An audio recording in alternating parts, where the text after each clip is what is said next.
ves? Veo que... ¿Mejor no haber venido o qué? Veo que las escaleras mecánicas de aquí al lado están estropeadas y hay muchos escalones, ¿no?, delante de nosotros. Yo te digo una cosa, no había visto tantos escalones en mi vida, porque... Estamos en Barcelona, en la montaña de Montjuïc, frente al Palau Nacional.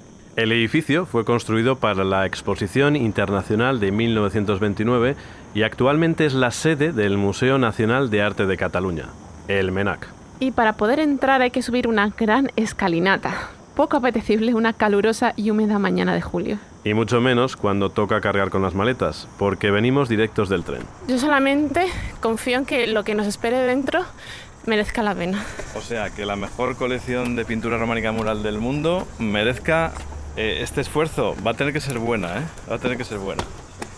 Empezamos a subir escalones pensando que en este museo nos espera una gran recompensa. Vamos a conocer la mejor colección de pintura mural románica. A ver, repetimos para dejarlo claro. No es la mejor colección de España, no. Es la mejor del mundo. Hablamos de pinturas que se hicieron entre los siglos XI y XIII en las iglesias de unos pueblos remotos del Pirineo catalán. Para algunos significaron el símbolo del nacionalismo y para otros una oportunidad de negocio incomparable.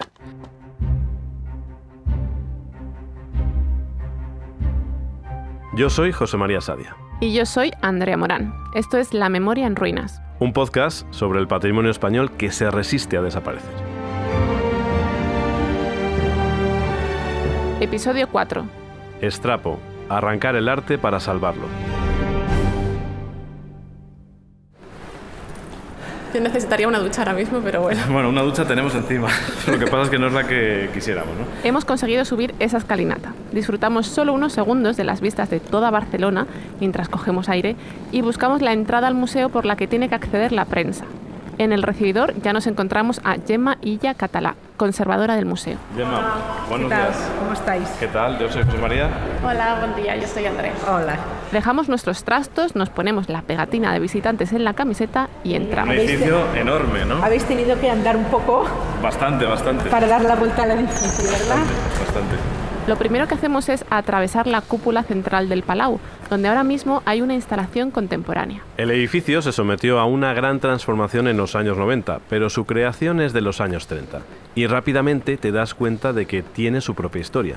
La primera vez que se abrió fue en el año 34, pero como os podéis imaginar, entre el 34 y el 36 es poco tiempo para asentar un museo. En el 36 ya vino la guerra, se desmontó el edificio, se llevaron las colecciones a sitios que estuvieran más resguardados.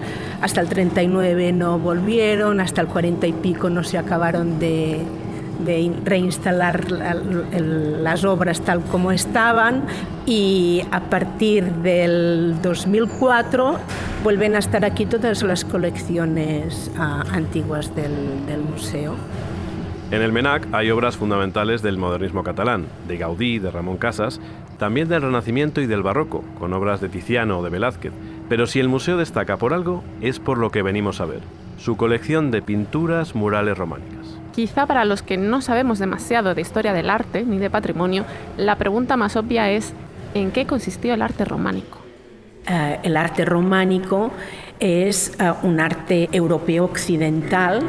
La unificación de la Iglesia hace que el cambio de liturgia aúne de una manera firme historias de regiones concretas que habían tenido un pasado distinto entre ellas. Y eso pues hace que tengamos como un movimiento que es amplio en Europa occidental. Como dice Gemma, el románico es el primer estilo artístico internacional de Occidente. Se desarrolló fundamentalmente entre los siglos XI y XII y surgió en torno a los grandes monasterios, sobre todo en Francia. Luego se expandió por toda Europa gracias a las rutas de peregrinación, al crecimiento económico o a la expansión de las órdenes religiosas. Digamos que el arte románico es un arte único en Europa, de Tierra Santa hasta Santiago de Compostela, pasando por Roma, pero tiene particularidades en cada uno de sus sitios. Gemma nos explica que si pensamos en España, el románico no llegó a la mitad sur del país, porque recordemos que en esta época formaba parte del mundo andalusí, pero sí se integró con fuerza en las zonas cristianas del norte. Sí, sobre todo a lo largo del Camino de Santiago y también en Aragón y en Cataluña, donde se encuentra el románico más antiguo. ¿Por qué apareció o por qué esa riqueza de pintura mural en Cataluña? La verdad es que tuvimos la suerte, todos, la humanidad entera, de que se hubieran conservado estas pinturas, bien porque se abandonaron detrás de los retablos o porque no había la situación económica suficientemente importante como para destruir lo que había antiguo para hacer algo nuevo, que a lo mejor en muchos otros sitios sí que ha ocurrido. Gemma se refiere a que, por ejemplo, aquí en Barcelona hubo una catedral románica, pero no se conserva casi nada de ella.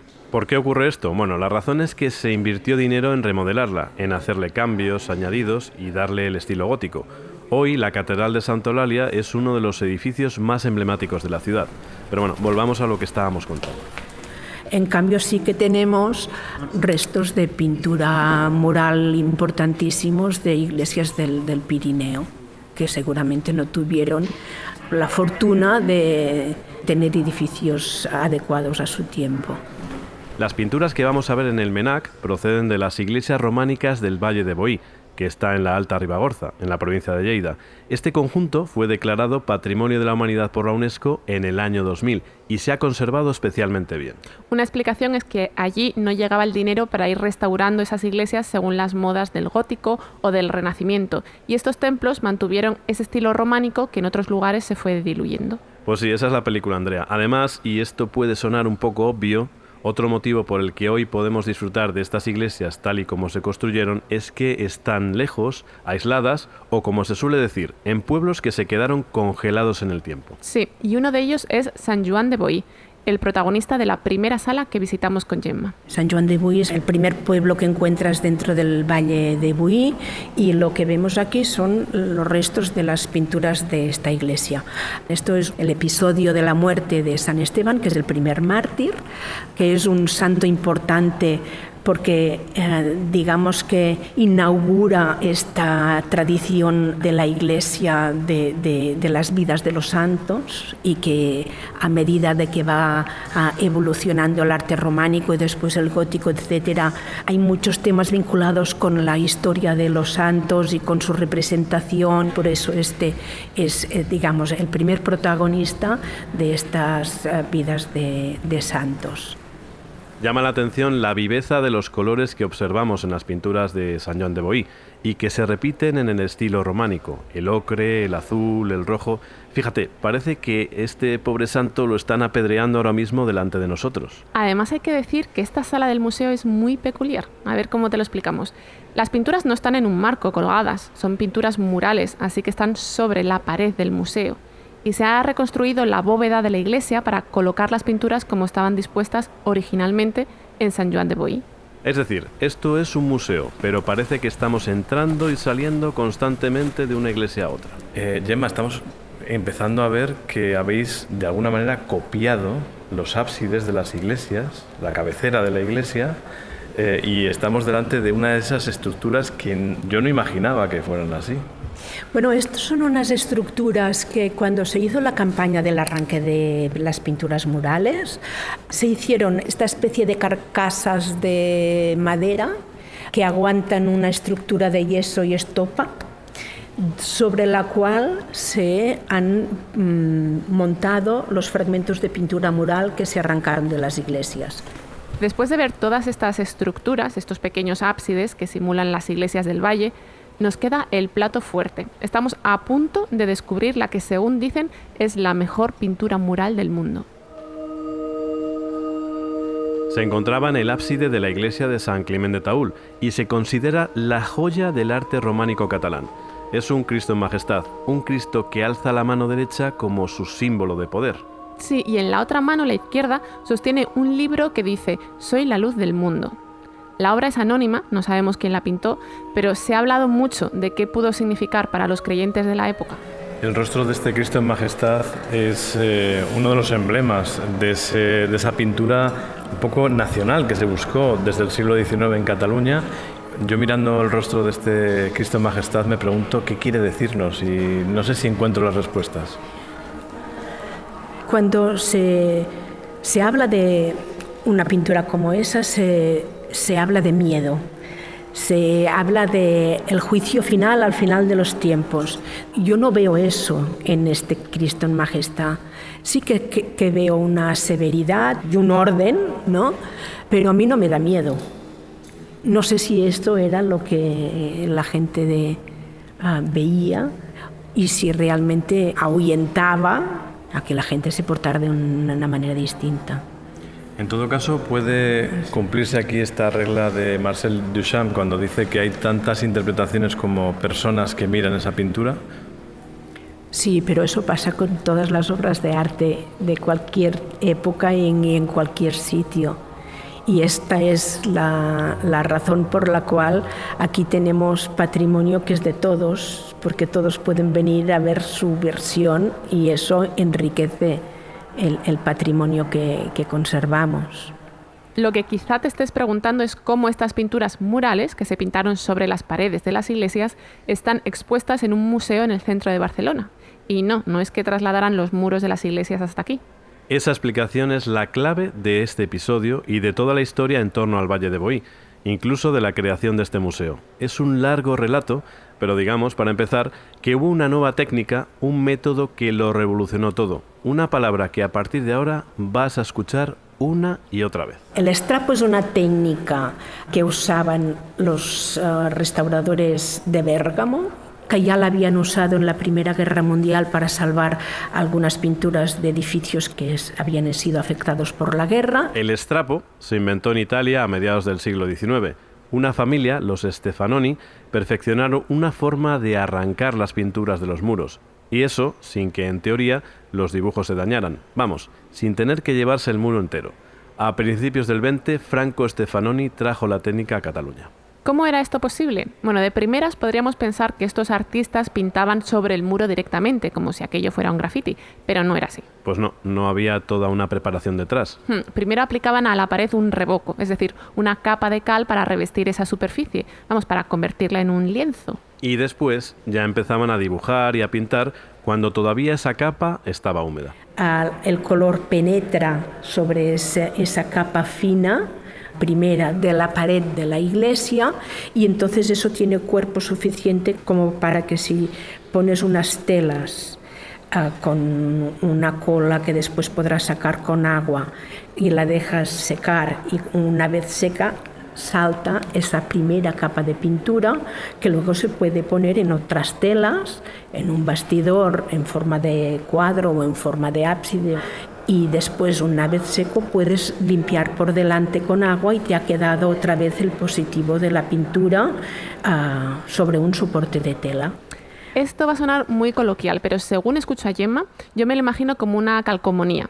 Se cubre la pintura con una tela impregnada de una cola especial, la pintura se pega a esa tela y se desprende del muro. Luego posas la tela sobre un bastidor, por ejemplo, o sobre una nueva superficie, y cuando la retiras, ¡voilà!, la pintura se ha quedado ahí impregnada. Recordarás que esos mismos pasos se siguieron en San Baudelio, la historia que te contamos en el segundo episodio de este podcast.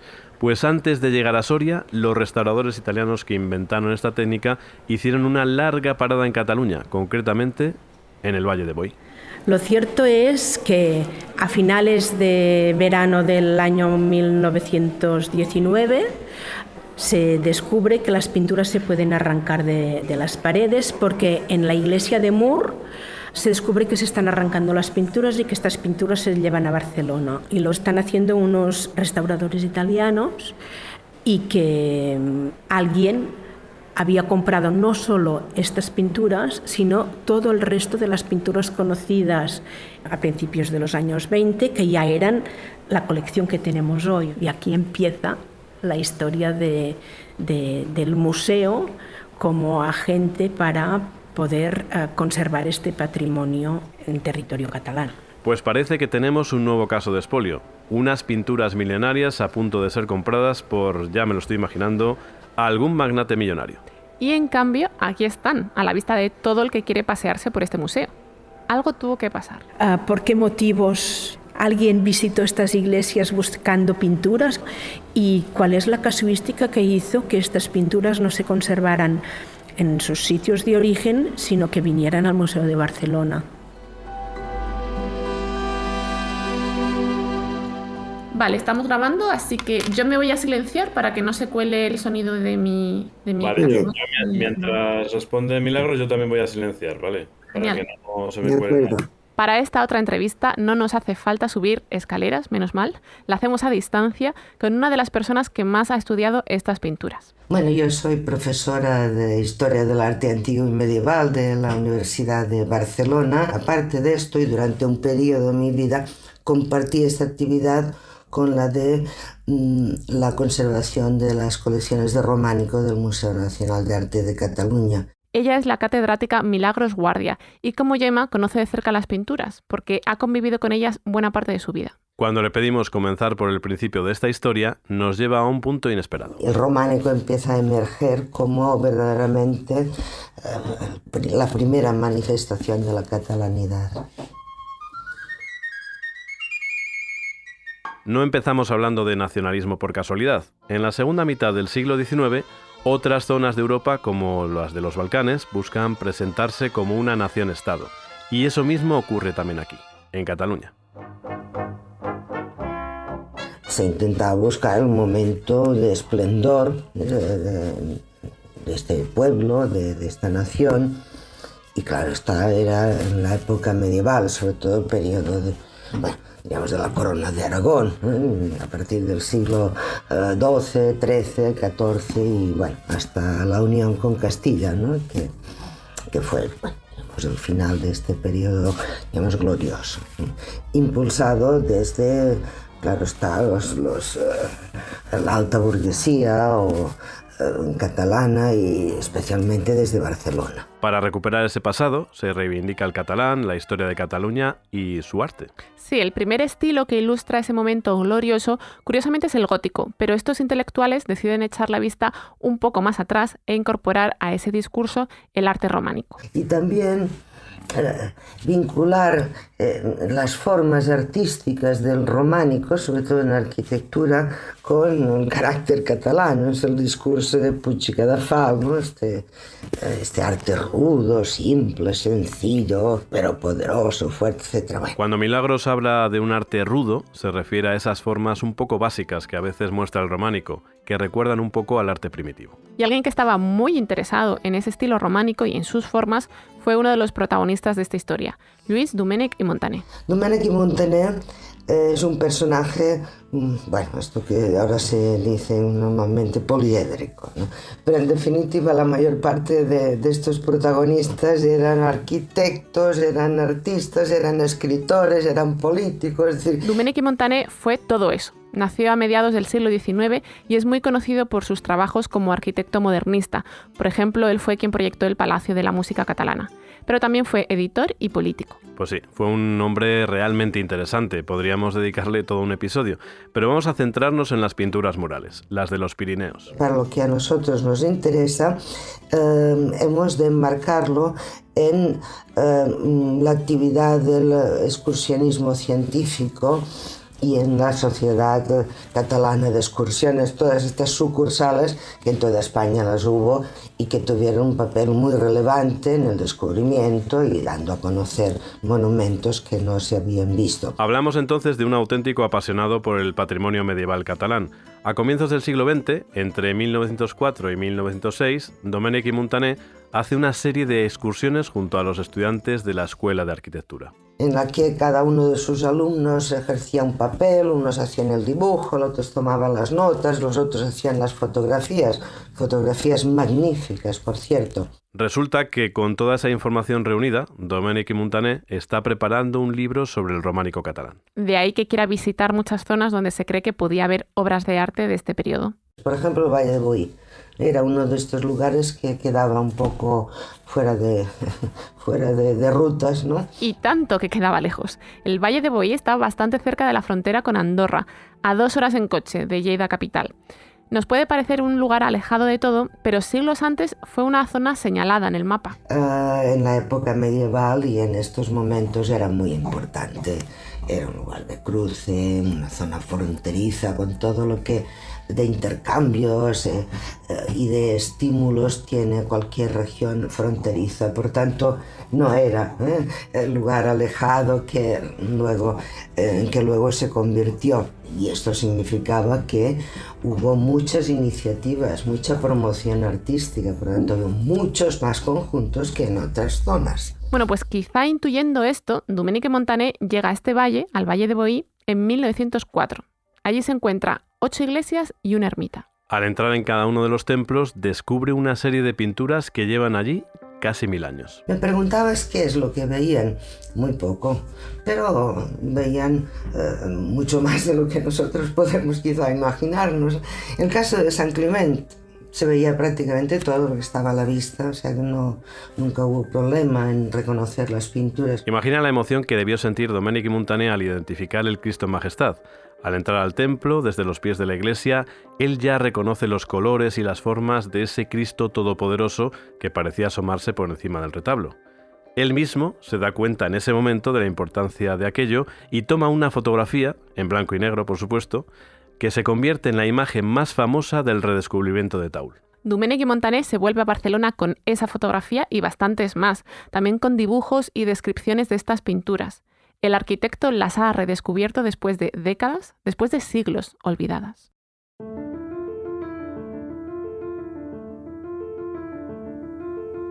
Saltamos en el tiempo, pero solo un poco, hasta la década de 1920. Las publicaciones de Domènech Montaner comienzan a circular por diferentes países, entre ellos Estados Unidos, y por eso mismo todo el relato se enreda. ¿Cómo llegaron a ello? Por conocimiento, es decir, que cualquier cosa que se publicaba entraba en este mercado. Se sabía que en esta iglesia abandonada había pinturas o había retablos o había lo que fuera, ¿no?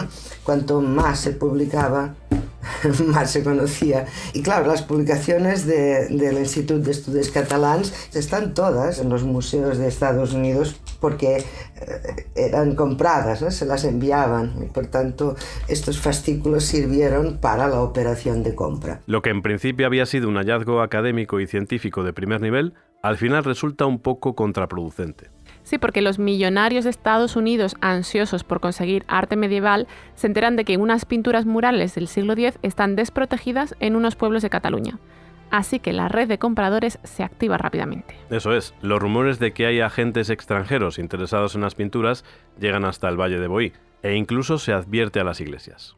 Porque hay un escrito a todas las iglesias de España, emitido desde la Junta de Museos de Barcelona, advirtiendo a todos los obispos que había unos maleantes que intentaban llevarse las pinturas murales y que fueran con muchísimo cuidado. Ya se ve que no sirvió para nada, ¿no? Aquí vamos a recuperar aquella idea de la pirámide y el comercio del arte en esta época, no sé si te acuerdas. Hablamos de ella en el segundo episodio, el de San Baudelio y León Leví. Yo todavía la tengo en la cabeza, que voy tomando notas. A ver, en la base de la pirámide están los anticuarios, los que mejor conocen el terreno. Por encima están los intermediarios y en la cúspide los grandes empresarios internacionales que compran la obra de arte en cuestión. Así es. En el caso del Valle de Boí, esta pirámide se llena de nombres y de agentes. El que más nos interesa es Gabriel Derep, un marchante norteamericano de origen francés que pretende comprar las pinturas. ¿A quién se las quiere comprar? Pues al obispado de Urgell, que es el dueño de las iglesias. ¿Y quién le va a ayudar en esta tarea? El mayor coleccionista de arte privado de España, el catalán Lluís Plandiura. El gran empresario, el gran industrial Plandiura, que empezó en el año 1917 su colección de arte antiguo, medieval, fue la persona que les ayudó a entrar en contacto con los curas de tal, etcétera, ¿no? Y con las autoridades, porque él se movía también para adquirir obras en competencia con el Museo de Barcelona, ¿no? Se encontraban en los mismos lugares intentando cada uno tener por el menor precio posible las obras. Es que imagínate lo que debió ser aquello. Coleccionistas privados y conservadores de los museos yendo de un lado a otro en busca de tesoros para hacer negocio o para ampliar los fondos. Para conseguirlo entra en acción el estrapo, la técnica de la que ya nos había hablado Gemma. Este método para despegar las pinturas de los muros y trasladarlas a otro lugar. Según nos cuenta Milagros, esto de arrancar pinturas no era una auténtica novedad, ya se venía haciendo desde épocas romanas. Pero esta familia italiana, los Stefanoni, los maestros del estrapo, consiguieron hacer algo así como la marca registrada de este método. Que tenían un taller, luego se alistaron en la Primera Guerra Mundial, se quedaron sin trabajo después porque les habían quitado la clientela. En definitiva, estaban un poco abiertos al mejor postor. Y, claro, los contrataron. Por recopilar un poco, José María, la situación entonces era esta. Tenemos a Domènec Montaner en Barcelona, orgulloso de haber publicado el redescubrimiento de las pinturas murales. También al coleccionista Lluís Plandiura, que está negociando la compra con el obispado en nombre de los americanos. Y a una cuadrilla de técnicos italianos liderados por Franco Stefanoni que llegan a Lleida y se ponen manos a la obra. Quizá ellos pensaban que sería un trabajo fácil, pero no fue así. Tenemos informaciones muy precisas de que había una cierta animadversión hacia los que estaban arrancando las pinturas. Y la razón la dice el cura del pueblo. Es que lo que quieren es dinero y ven que aquí todo el mundo hace negocio y los únicos que no negocian y no ganan nada son ellos. Luego, claro, había otro problema y era la actitud de Stefanoni. Bebía mucho y iba a cazar y una vez hubo un accidente, le pegó un escopetazo, una bala en el trasero de una chica de Buí. Y bueno, todo esto diríamos que creaba un cierto malestar. A pesar de estos desencuentros entre los vecinos y los operarios italianos, con Stefanoni al frente, la operación de arrancado comienza y es entonces cuando salta la noticia, en el verano de 1919. La situación en la que se encontraron las autoridades de Barcelona en el año 1919 fue la noticia de que habían arrancado las pinturas de Moore y que esto era solamente un caso porque ya estaban arrancando en San Clemente en el año 1920. Esa es la última hora. El equipo de Stefanoni acaba de arrancar las primeras pinturas, las de Santa María de Mur, para venderlas a Boston. Ahora las de Taül, ese nuevo símbolo de la identidad catalana, corrían exactamente el mismo peligro. Por eso rápidamente la clase política reacciona, pero también la opinión pública se pone en contra. Es algo que no pueden permitir, una pérdida artística, pero también identitaria. Es ahora cuando entra en juego una institución que se había creado para promocionar los museos de Barcelona. Sí, la Junta de Museos de Barcelona. Había sido fundada a comienzos de siglo y en sus primeros años se había dedicado a adquirir material para armar colecciones y a inventariar los fondos de arte. Así que en cuanto salta la noticia, se pone en alerta. Todo lo que ocurre a continuación se engloba dentro de la llamada Operación de Salvamento, un nombre que le da un tono épico a todo este asunto porque en realidad lo tiene. Un tesoro artístico que ha resistido el paso de los siglos a punto de ser arrancado y exportado. Si la misión es salvar las pinturas, solo hay una solución. Comprar era inevitable, o sea, sobre esto la decisión estaba tomada, tuvieron el dinero para la operación, pero luego, ¿qué se hacía con estas pinturas, no? Se dejaban en lugar, es decir, se mandaba a Stefanoni a su casa y se conservaban in situ sin arrancar las pinturas, o bien se mantenía el contrato con Stefanoni y se arrancaban todas y se llevaban al Museo de Barcelona. Todos están de acuerdo en que las pinturas tienen que comprarse para evitar que se las lleven a Estados Unidos. En eso hay consenso, pero no en el siguiente paso. Una vez compradas, ¿qué hacer con ellas? Por un lado están los vecinos, que no quieren permitir que las pinturas salgan del valle, el entorno donde se pintaron, donde han estado siempre. Y por otro lado está la Junta de Museos de Barcelona, que piensa que es mejor comprar y arrancarlas. Sí, paradójicamente defienden que esta es la única forma de poder conservarlas, sacándolas de su lugar de origen. La iniciativa partió sobre todo del director del Museo de Barcelona, que era Joaquín Folch y Torres, que vio la necesidad de que las pinturas no se expatriara todo este patrimonio, porque de esta manera pues, el Museo de Barcelona tendría una colección que no tendría parangón en el mundo entero. Así que la Junta de Museos negocia en 1920 con Plandiura y compañía para comprar las pinturas y que el equipo de Stefanoni las arranque. Llegan a un acuerdo. En total, las iglesias afectadas son 8, más la ermita de San Quirce de Durro. Todas esas pinturas se trasladan a Barcelona poco a poco. Y con el tiempo, ese será el germen, la colección estrella, del futuro Museo Nacional de Arte de Cataluña, el MNAC, el museo donde hemos estado. Supongo que desde el punto de vista de la historia del arte esto fue un hito. Sí, lo fue.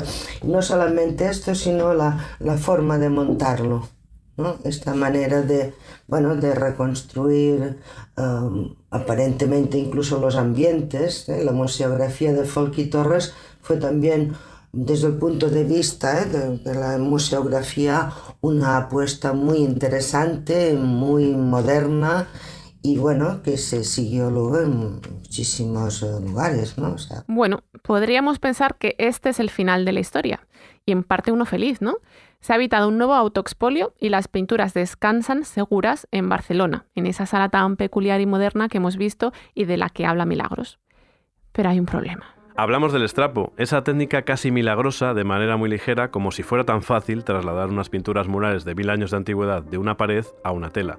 Y hacer eso sin que sufran daños. El montaje de las pinturas supuso una intervención brutal desde el punto de vista material, ¿no? Añadiendo, estirando por aquí, por allá, completando vacíos, etc., ¿no?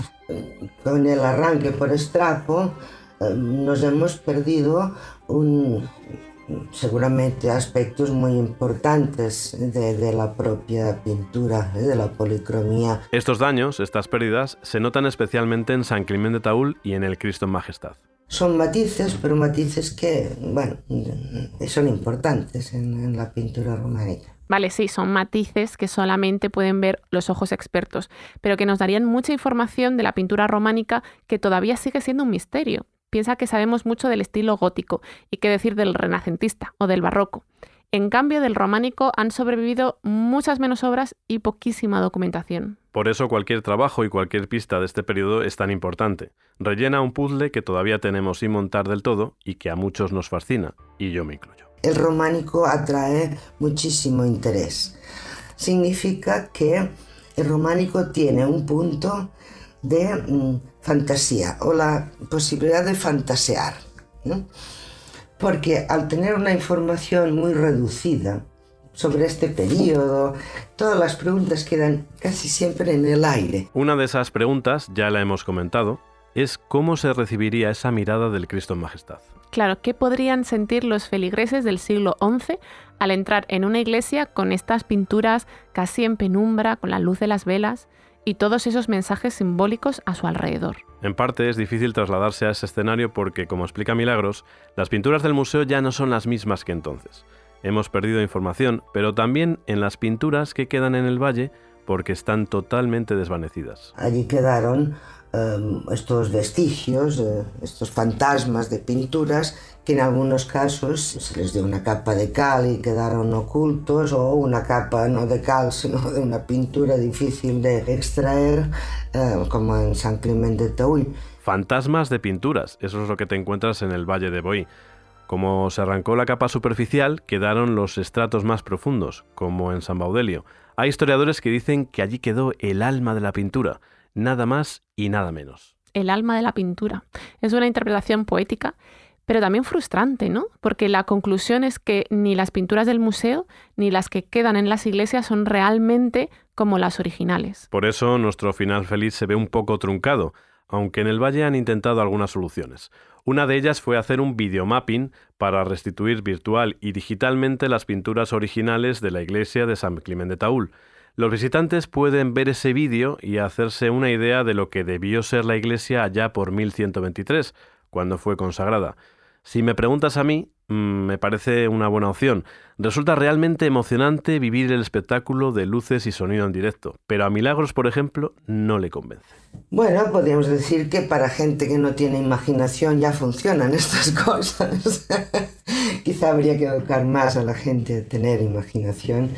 Para la gente en general, los turistas que visitan la iglesia, pues ya está bien, porque bueno, les da un poco una idea de espectacularidad, pero el problema es que cuando salen de allí pues, se van cuando se acaba la proyección y no se miran las pinturas originales que están allí. La verdad es que es cierto que debido al vídeo, a mucha gente le puede pasar desapercibido lo que tiene enfrente. A ver, en ese sentido sí que nos falta un poco de imaginación, ¿no? Un poco de curiosidad, yo creo. Y otro problema que tiene el videomapping es que puede quedarse obsoleto muy rápido. Por eso cada iglesia, ha optado por su método para divulgar este patrimonio que se quedó a medias. Otras soluciones, el papel gel o el papel gel mezclado con las reproducciones antiguas, bien, o pintar sobre la pared en el caso de San Joan de Boí, pero en definitiva todas estas soluciones son dudosas, cada uno que se quede con lo que mejor le parezca, ¿no? La gran pregunta, Milagros, es ¿dónde están mejor las pinturas? ¿En el Museo Nacional de Arte de Cataluña o en las iglesias del Valle de Boí? Contemplar las pinturas tristemente en un museo, iluminadas de la manera que se iluminan y que no se las mira nadie, en definitiva. Ves que este tipo de montaje que podría favorecer mirar el detalle, al estar desprovisto de cualquier información, además, no te enteras de nada. Es decir, vas a San Clement de Taúl, ves el montaje de luz y sonido, queda muy chulo y no entiendes nada, pero es que vas al museo y entiendes menos. Pues menudo jarro de agua fría, la verdad. Y eso que nosotros prometíamos un final feliz. Bueno, es que Milagros lo tiene así de claro. Ninguno de los dos escenarios es idóneo. En ambos falta información de las pinturas y también para el visitante. Falta poder mirar de cerca, comprender. La única opción que para Milagros no es dudosa es el retorno. No cree que las pinturas del museo puedan regresar algún día al Valle de Boí. Sería casi imposible volver a pegar las pinturas a los muros. Perderíamos también mucha información. No se puede recuperar lo que pasó, no. No, porque las pinturas no son las que eran, están totalmente restauradas, ampliadas, que hay que quitar los añadidos, poner, ya no sé, técnicamente supongo que casi todo se puede hacer, pero que el resultado fuera el que nos esperaríamos, no. Han tomado vida propia, es decir, la historia no se puede parar, no se vuelve atrás, ¿no? ¿Hemos perdido todos? No lo sé. ¿Qué habría pasado si se hubieran conservado en el lugar? Así, las pinturas las tenemos, las iglesias las tenemos, bueno, y la tecnología nos puede ayudar no a volver hacia atrás en la historia, sino también a interesarnos o a mirarlas de otra forma.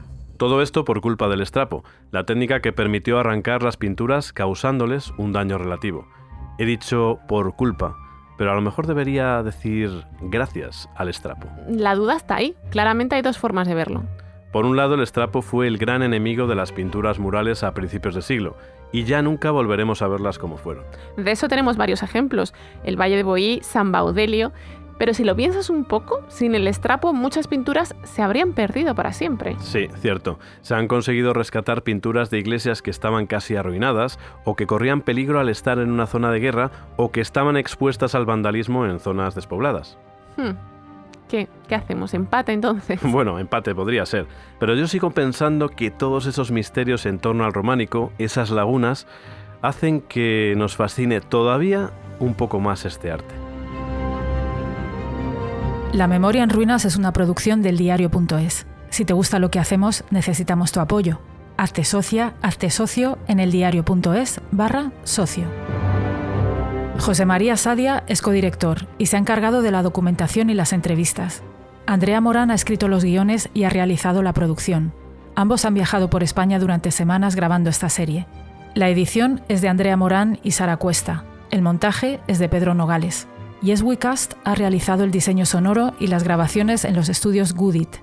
Izaskun Pérez es codirectora y productora ejecutiva. Queremos dar las gracias al Museo Nacional de Arte de Cataluña.